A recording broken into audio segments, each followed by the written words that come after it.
तो गाइस एक केस देखते हैं कि जैसे कि आप देखेंगे B350 में कुछ टाइम चलते चलते 2-4-5 मिनट बाद ये डिस्प्ले चला जाता है या ऑन नहीं होता, ऑन होके ऑफ़ हो जाता है। तो ऐसा केस आपके सामने अगर मिलता है तो उसे कम्प्लीटली डायग्नोस कैसे करना है, रिपेयर कैसे करना है, उनको मैं बताऊंगा। तो आप खुश मत हो जाना कि डिस्प्ले वन टाइम के लिए आ गया। तो अभी मैं चला के दिखा रहा हूँ सारी चीज़ें मैं आपको डिटेल में। तो प्लीज़ चैनल पे नए हैं तो सब्सक्राइब कीजिए, वीडियो को शेयर कीजिए। तो देखिए जो है मैं आपको दिखाता हूँ ये केस जो मेरे सामने आया है। तो अभी मैं रैम लगा देता हूँ इसमें। FCH का भी मैंने यहाँ पे हीट सिंक हटा रखा है अभी फ़िलहाल के लिए जो है। अभी कुछ टाइम चलाऊँगा ये बोर्ड बंद हो जाएगा। हीटिंग का कोई इशू नहीं है क्योंकि आपको भी पता है कि थोड़े टाइम बाद क्या होता है। देखिए यहाँ पर डिस्प्ले हमारा आ गया है, ओके। और अभी देखेंगे कुछ टाइम बाद ये बंद हो जाएगा बोर्ड, ओके। तो ये FCH का भी फॉल्ट नहीं होता, तो ये अभी थोड़ा टाइम चलता रहेगा, ये बंद हो जाएगा। जब बंद हो जाएगा तो अब देखेंगे उस केस में क्या होता है। हाँ, थोड़ा टाइम चलते में बंद हो जाएगा ये। उस केस में क्या होता है ये आप देखेंगे दोस्तों। उसका रीज़न, एक्चुअल रीज़न क्या होता है, जो हमारा लाइन IC है ना, लाइन IC ये शॉर्ट हो जाता है। तो इसके वजह से भी ये प्रॉब्लम करता है। तो अभी कुछ टाइम टेस्ट कर लेते हैं। और इम्पीडेंस वगैरह आप देखेंगे इस सेक्शन में, जैसे कि आप देख रहे हैं ATX पावर कनेक्टर का जो सेक्शन होता है वहाँ पे चेक करेंगे। तो यहाँ से भी आपका जो लाइन का पावर जाता है यहाँ से कनेक्टेड होता है, इस एरिया से इधर, ठीक है। तो अभी कुछ टाइम चेक कर लेते हैं फिर आपको दिखाते हैं। तो ये मॉसफेट क्या करता है, ये ओवर हीट होने लगता है, रेजिस्टेंस वगैरह।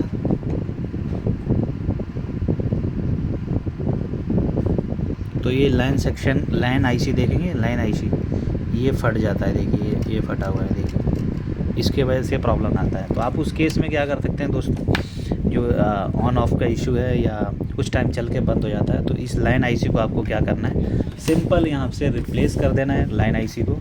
जो आपका प्रॉब्लम है वहाँ पे यहाँ पे सॉल्व हो जाएगा।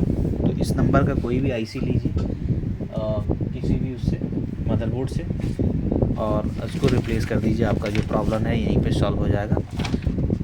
तो ये मैं ज़्यादा टाइम आपका वेस्ट नहीं करना चाहता और इसी वजह से तो मैं कंटिन्यू करता हूँ, इसको रिप्लेस कर देता हूँ। देखिए IC फटी हुई है और इस IC की वजह से भी आपका बोर्ड ऑन नहीं हो सकता है, आप देख सकते हैं। तो फिलहाल मैंने इसलिए इसको लगाया था, मैंने ट्रबल शूट करने के लिए। तो IC फट गई थी, शॉर्टिंग हट नहीं रहा था और ये प्रॉब्लम क्रिएट कर रहा था, ऑन ऑफ हो रहा था। तो देखिए ये जो IC है ये फट चुका है कम्प्लीटली। यहाँ पे रख रहा हूँ, अभी दिखाता हूँ, ठंडा हो जाए तो हाथ जल जाएगा।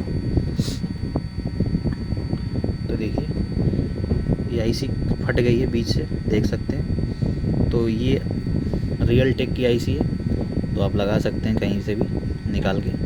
तो ये लाइन IC थी, ये शॉर्ट हो जाता है तो मदरबोर्ड ऑन नहीं होता है। B560 AM4 ऑन होके ऑफ हो जाता है, ठीक है। देख सकते हैं B560 AM4-M5।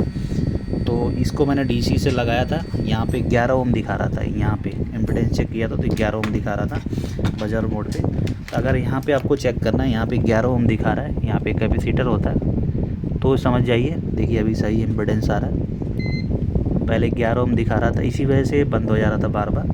और आप सोचोगे ये वाली मॉसफेट ख़राब है, ये ख़राब है, ये ख़राब है, कुछ ख़राब नहीं होती है। इसकी सीधा सिंपल है, यहाँ पे 5 वोल्ट दीजिए। अगर ये IC ख़राब होगी तुरंत फट जाएगी, आपका शॉर्टिंग वहीं हट जाएगा, ठीक है। ऐसे चेक करोगे पता नहीं चलेगा। तो डायरेक्ट लाइन IC रिमूव करके दूसरी IC को लगा दो, प्रॉब्लम सॉल्व हो जाएगा।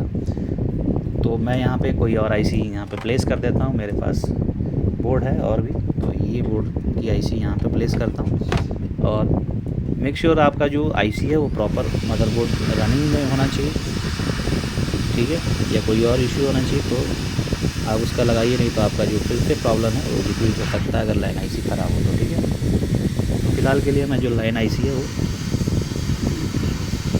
रिप्लेस कर रहा हूँ। अब थोड़ा सा इसको क्लीन कर लिया जाए। तो इसी वजह से ही प्रॉब्लम आता है दोस्तों। ये ओवर हीट होकर क्या करता है, शट डाउन कर देता है, आगे आपका शॉर्ट कर देता है सर्किट को। तो ज़्यादा टाइम तक चल नहीं पाता है, लोड पड़ता है रेगुलेटर पे, तो ये क्या करता है कि शट डाउन कर देता है बार बार। ठीक है, आप ऑन करोगे तुरंत ऑफ हो जाएगा, ऑन करोगे ऑफ हो जाएगा, रैंडम ऑन ऑफ होता रहेगा ऐसे ही। तो इसी का सॉल्यूशन है, आपको बहुत सारे खंगालो वीडियो यूट्यूब पे नहीं मिलेगा। तो ये सारी चीज़ें हम अभी जो मार्केट में है चल रहा है उससे एडवांस में लेकर आ रहा हूँ। ठीक है, ये आपको कहीं पे देखने को मिलेगा नहीं कहानी इस मॉडल की।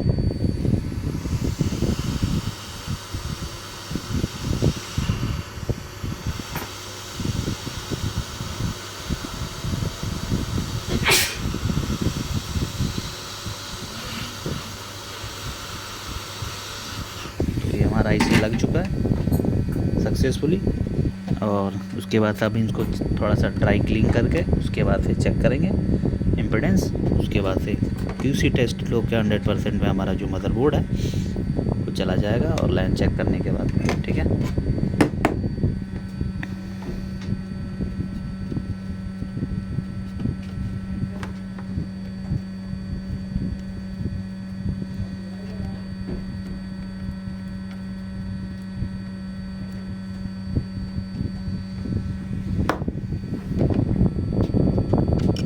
तो ये क्लीन हो गया। अब फाइनल टच देते हैं ऑन करके, पहले इम्पीडेंस चेक कर लेते हैं, सॉरी, तो यहाँ इम्पीडेंस चेक कर लेंगे। देखिए इम्पीडेंस 300 कुछ आ रहा है लगाने के बाद। ठीक है, तो ऑलमोस्ट हमारा 100% ओके हो गया। देखिए 1 टाइम ऑन और 1 टाइम में डिस्प्ले भी आना चाहिए। ठीक है, तो इस पर हेडसिंग हम इसका निकाल के लगा देंगे। देखिए डिस्प्ले भी आ गया और ये ऑन ऑफ भी नहीं होगा। ठीक है, तो कुछ वोल्टेज आपको बता देता हूँ, वो आप जरूर चेक कर लेना इनमें। कभी कभार आपको इशू है डेस्कटॉप लेवल पे काम करते हैं तो सबसे पहले बैटरी चेक कर लेना, उसके बाद से यहाँ पे 0.79 का वोल्टेज चेक कर लेना। देखिए यहाँ पे आ रहा है 0.7980 जो भी है, और यहाँ पे भी 0.7980, यहाँ पे भी 0.9 देखिए आ रहा है। तो इट मीन्स ओके। यहाँ पे जो रैम की सप्लाई 1.2, यहाँ पे कोर सप्लाई 1.1 चेक कर लेना। ठीक है,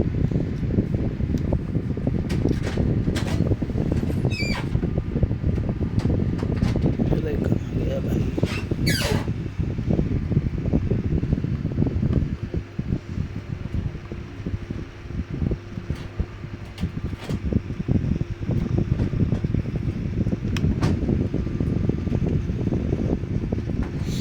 कैपेसिटर के बैक साइड से चेक करना पड़ेगा, पॉलिश लगा हुआ है, टच हो ही नहीं पा रहा है। कोई बात नहीं, हम कैपेसिटर बैक साइड से चेक कर लेंगे। यहाँ पे देखिए जो बैक साइड पीसीबी से होता है, और देखेंगे सप्लाई यहाँ पे 1.2 बन रही है। ओके,